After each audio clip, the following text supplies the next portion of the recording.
Hey everybody, here we are doing some factoring.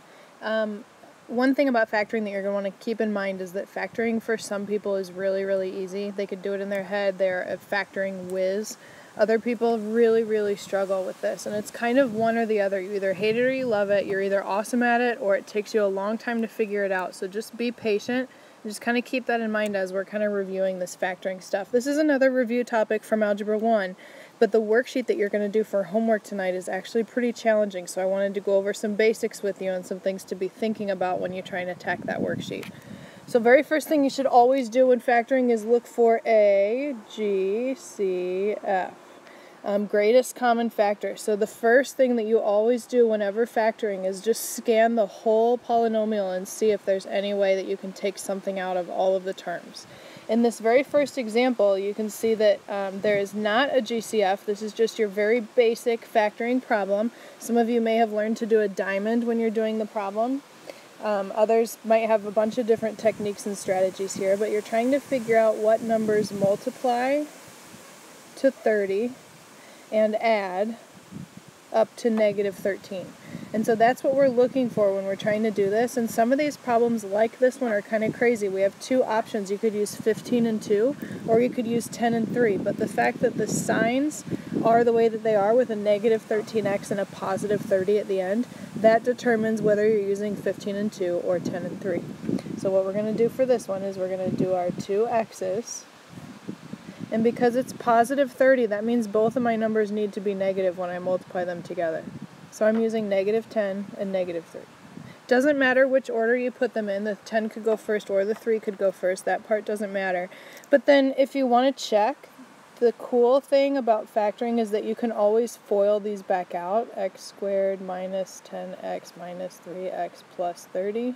That gives me x squared minus 13x plus 30. That is my original problem, so I know that I got it right. And you do not have to do this every single time, but it's a good idea in case you're not sure. You should know whether you factored it correctly or not before you even turn in your quiz or your test. So just keep that in mind. You can always check these by multiplying out. Let's try this second one. This one looks a lot more challenging, and this looks similar to some of the ones in the worksheet. However, very first thing we're doing here is looking for a GCF. And you can definitely take out a 3 from every single thing or every single term in this polynomial. You can also take out x squared, right? And I think once we do that, it's going to turn into so much of an easier problem. When I divide the first term by 3x squared, I end up with x squared. When I divide the second term by 3x squared, I get minus 6x. Divide the third term by 3x squared, and I just get a positive 8. And now we're not done here, because this part factors again. Numbers that multiply up to positive 8 but add up to negative 6, that factors into x minus 4 and x minus 2. And please don't forget that you still have that 3x squared as part of your final answer. And that is completely factored. So if you got to step 1, you were kind of factored, but you were not completely factored. So keep that in mind. Alright, so the next kind of problem we have is factoring with a trinomial with a lead coefficient not equal to 1, meaning this number right here is a 4. Or any number that's not equal to 1. It makes it a little bit harder, and the hardest thing about teaching this subject is that there are a bunch of different ways that you might have learned in Algebra 1 how to factor something like this. I prefer the guess and check method. There's a diamond and box method, there's split the middle, there's grouping, there's bottoms up, there's so many different ways. I'm pretty familiar with all of them. So if you have a specific question, make sure you come up and see me about it, but I want to start talking about the way that I like to do these, which is just guess and check.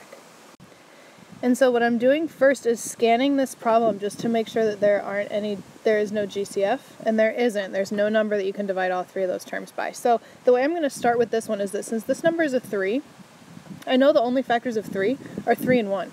So my last two numbers in both of my binomials when I get this factored have to be 3 and 1. And so for the 4, I could either do 2 and 2, or I could do 4 and 1. And that's where the guess and check part kind of comes into play, is that it's a puzzle. This is an 8-piece puzzle, and you have to figure out which part goes where. So I'm going to start by trying 2x and 2x. I haven't put any signs in there yet, but I know one of them has to be negative. So what if this one's negative, this one's positive? And now what I'm going to do is just FOIL this in my head. I get 4x squared when I multiply. 2x times 1 is 2x minus 3x gives me negative 4x. That's not 11x, so I know that I haven't done that one right. Okay, so I need to erase this, or cross this part out. That wasn't right, so let's try again. I still have 3 and 1. What if I did 4x and x? And I'm not sure about the signs either, but I'm going to kind of foil in my head 4x squared minus 4 plus 3. That's not going to give me 11. Okay, so I'm again going to cross that one out, but I'm getting closer. I only have a couple different options, you guys, and we can figure this out. What if I did 3 here and 1 here? Just trying to play around with it. Now let me foil in my head again. I'm going to do 4x times x. This would give me 12 if that was positive, and then negative 1 would give me the 11 that I need. So that part is good. My phone just started ringing. I'm going to do positive 3 and negative 1 there. Now I'm just going to check really quick to make sure that I got it. 4x squared plus 12 minus 1 is plus 11x. That's what I wanted, which is good, and negative 3, which is what I wanted. Okay, awesome, I got it. So I factored. Again, there's so many different ways to do those. That was kind of my thought process in my head, but you might have a different way which works better for you, which is fine. As long as you get it completely factored, I don't care how you did it. It's kind of hard to show a lot of work when factoring, especially if you do guess and check, but you should be able to still, again, check your work to make sure that you have it actually multiplied out perfectly. Alright, let's try this one. No GCF in this one. But what you'll notice here is that we have kind of this extra letter hanging out. We have this N on the end. And what I like to do when there's an extra letter is pretend like that letter isn't there. This one and this one. I'm going to pretend like they're not there and just write it like normal. Because I'm going to show you a trick. I'm going to forget about those N's for a second, and I'm going to do my guess and check on this one to see if I can get this factored. The only factors of 2m squared are 2m and m. And the only factors of 3 are 3 and 1. So I'm just going to put my 3 here and my 1 here and see if I can figure out if I can get it grouped appropriately. The 3 is negative, so one of them needs to be negative, one of them needs to be positive. And I'm just going to stare at this for a second, foil in my head. When I do 2m times negative 3, that's negative 6 plus 1 gives me my negative 5. That's awesome. And then remember that n that we ignored? All you have to do is plug it in at the end. You're finished. You can check this by foiling it back out, but that is the only thing that you have to do is plug that n back in at the very end. So there's kind of a trick for you whenever there's what I like to call an extra letter in the factoring trinomial. Okay, so this one is now finished. Let's move on to the next part. Difference of squares. And so this might be a very recognizable problem for you, but difference of squares sometimes look a little bit sneaky or tricky. And I know that most of us probably recognize this right away. What you have to do is you unsquare that number or variable, and you unsquare this number. And then you kind of plug it into this formula that you learned when you were in Algebra 1, that one of the binomials is negative, one of them's positive. And all you do is you plug in your x first and your 3 last. So it's very, very simple, x minus 3x plus 3, and that works for any, this is kind of like a formula, like I said. This one is a little bit harder to recognize, but it's the same exact thing. I always ask my students when they get a question like this and they kind of freak out, I'm like, oh, okay, cool, do you know how to do this? Well, did you know that this one is the same exact way as that? There's just more variables and more numbers in there. So we're still going to unsquare or square root all of these numbers, and we get 5. When we square root the 25. When you square root x to the 4th, it's really just dividing that power in half. When you square root y squared, you just get y. And this, when I square root 36, I get 6. When I square root z to the 6th, again, you just divide the exponent by 2, since it's square rooting. And those are my 2 magic numbers, so all I have to do is plug those into my formula, one negative and one positive. The first term is 5x squared y in both binomials, and the second term is 6z to the 3rd. 6z to the 3rd. So it's a little bit harder to recognize, but don't freak out. You know how to do the formula. It's the same kind of a problem. Alright, this next one is the sum and difference of cubes. So this might be something that you did not learn in Algebra 1, depending on what Algebra 1 class you were in. And so I want to teach you this little acronym, SOAP. The S stands for same, the O stands for opposite, and the AP stands for always positive. And what that means is anytime you have a sum or difference of cubes, and you do know what I mean by cubes, right? The fact that these numbers are all something to the third. It's kind of similar to the difference of squares, except they're cubes. What we're going to have when we get this thing factored is a little parenthesis and a big one. So I go ahead and get my parentheses set up right away. It's a little bit of a harder formula to remember.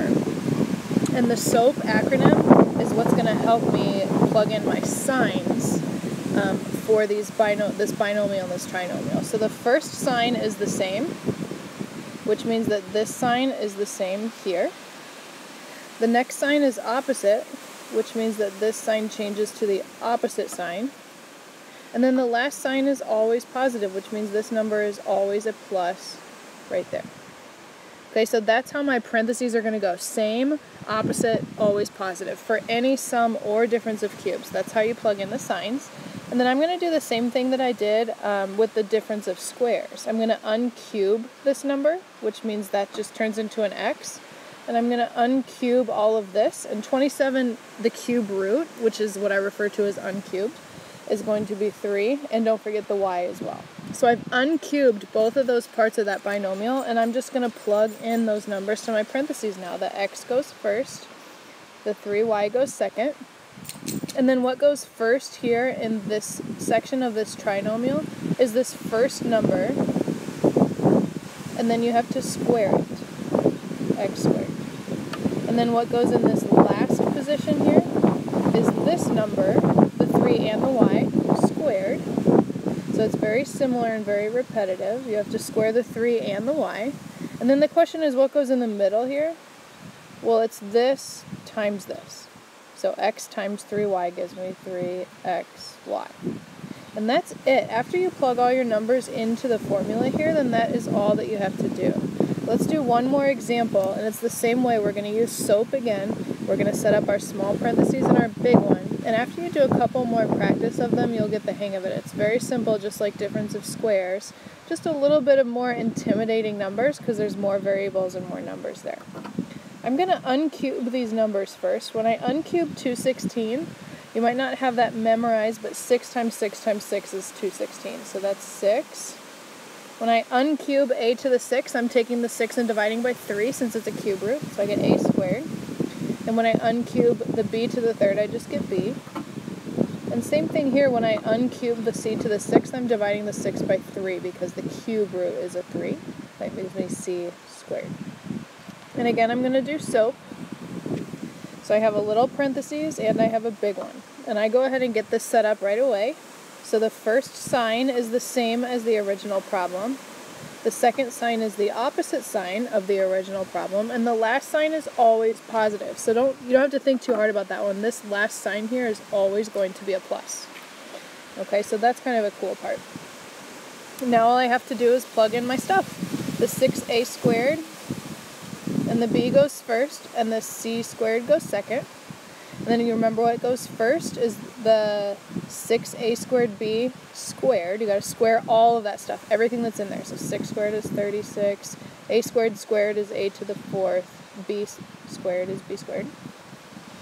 And then what goes last is the c squared squared. So when I square c squared, I get c to the 4th.